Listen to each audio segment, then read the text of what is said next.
Excelente dia! Meu nome é Luiz Maurício, sou Business Coaching e no vídeo de hoje gostaria de fazer uma pergunta. A sua empresa é sustentável? Antes de mais nada, antes de responder essa pergunta, vamos falar um pouco sobre o próprio conceito de sustentabilidade. Não é? Disse que um sistema é sustentável quando ele é capaz de se manter, se conservar, de garantir a sua existência. A sustentabilidade tem relação direta com a sobrevivência de um organismo. Já começamos a entender um pouco mais sobre essa ideia da sustentabilidade. É muito comum esse tema hoje em dia, especialmente relacionado ao ambiental, não é? Porque afinal de contas todos nós queremos garantir a nossa sobrevivência. Então nós começamos a adquirir hábitos sustentáveis, como coleta seletiva de lixo, tratamento da água, o aproveitamento de resíduos nas empresas. Então, todos esses hábitos vão ajudando a natureza, vão ajudando para que você tenha mais sustentabilidade ambiental. Essa característica também existe nas empresas. Né? E é muito falado, e normalmente quando se fala em sustentabilidade, automaticamente associamos a sustentabilidade ambiental dentro das empresas. Porém, para nós empresários, não é só isso que basta, pois para garantir a nossa sobrevivência ainda temos outros indicadores e outras áreas com que precisamos nos preocupar. Então nós temos, além da área ambiental, a área econômica e a área social. Precisamos garantir a sustentabilidade ambiental, econômica e social no mínimo. São os três macroindicadores definidos pela ONU ou considerados pela ONU como sendo os mais importantes para classificar uma empresa como sustentável. Bom, os indicadores econômicos nós já podemos imaginar, não é? São todos aqueles relatórios contábeis, relatórios financeiros, relatórios que nos dão tendências em relação ao lucro, em relação ao custo, tendências com relação às nossas vendas, onde nós precisamos vender, em que momento nós precisamos vender mais, como estão oscilando os nossos resultados e a partir daí a gente começa a tomar ações no sentido de estar trabalhando com eles. E os indicadores sociais? Bom, para os indicadores sociais, eu gostaria de dar um exemplo. Tá? Imagina se o gestor de uma empresa, de uma hora para outra, é acometido por uma amnésia total. O que acontece com as empresas? Muitas delas fecham. Simples assim, fecha a empresa. Tudo estava na cabeça do dono. Ele era quem pensava, ele era quem agia, ele era quem decidia. Esse fechamento causa um impacto muito maior do que a maioria das pessoas tem essa noção. A maioria dos gestores não pensam sobre esse impacto que vai ser gerado na família deles, na família e nos próprios colaboradores, nos fornecedores, e nas suas famílias e nos seus colaboradores, nos seus clientes, no próprio entorno da sociedade. Então, normalmente não pensamos nisso, mas vamos ser menos dramáticos, ok? Vamos dar um outro exemplo. Imagine então um colaborador que possua um alto nível de conhecimento sobre os negócios da sua empresa, tenha um relacionamento também de alto nível com os clientes, tá? E que seja de sua extrema confiança. O que acontece? Normalmente, por conta dessa confiança, a gente deixa de solicitar relatórios, deixa de analisar indicadores e acaba deixando a coisa acontecer. E de repente a gente perde esse colaborador. Seja lá por qual for o motivo, esse colaborador não está mais na empresa. Isto gera um tremendo impacto.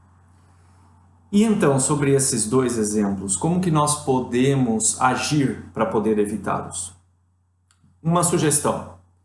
Vamos considerar nossas empresas como nossos filhos, que na verdade, a grande verdade é o que elas são criação nossa, não é? E que tal se a gente procurasse, não é, agir com elas como a gente faz para poder criar os nossos filhos? E como que a gente faz para criar os nossos filhos? Bom, aquela velha máxima, criamos filhos para o mundo, não é? Queremos criar os filhos para que eles sejam independentes, não é isso? Então, como que a gente faz esse processo de criação? A gente o tempo todo está transmitindo para eles os nossos conhecimentos, os nossos valores, nossas melhores práticas, as regras da sociedade, não é isso? Para que eles saibam se virar sozinhos.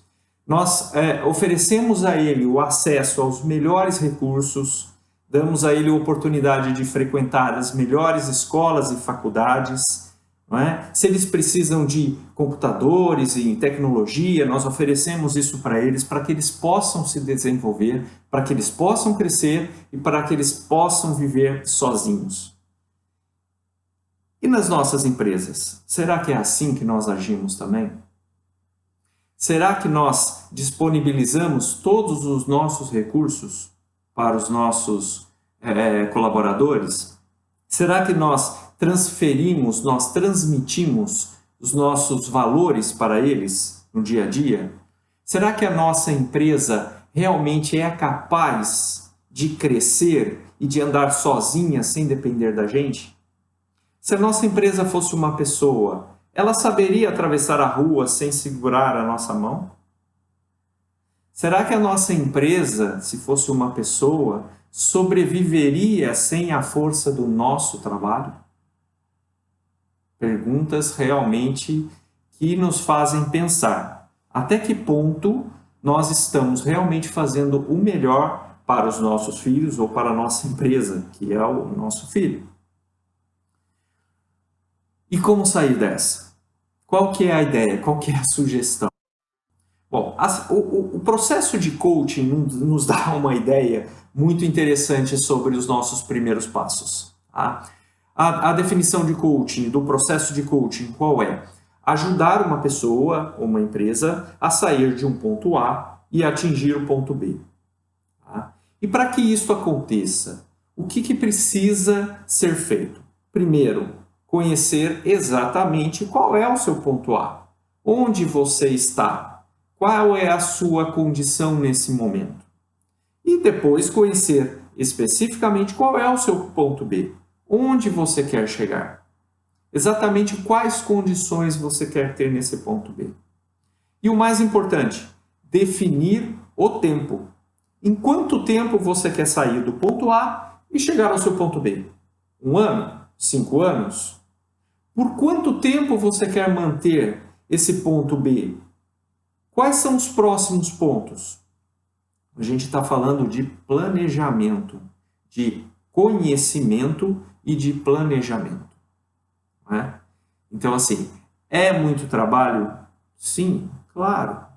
Nem todos vão fazer. É claro, nem todos vão sobreviver. E a realidade do mercado é essa. Muitas empresas fecham depois de 1 ano, muitas empresas fecham depois de 5 anos, outras depois de 10 anos. Poucas se sustentam. Tá? Por quê? Porque os seus gestores precisam ter tempo para pensar o seu negócio e garantir a sustentabilidade do seu negócio. O tempo todo analisando as informações do seu ponto A, onde estão e como estão evoluindo no processo para atingir o seu ponto B.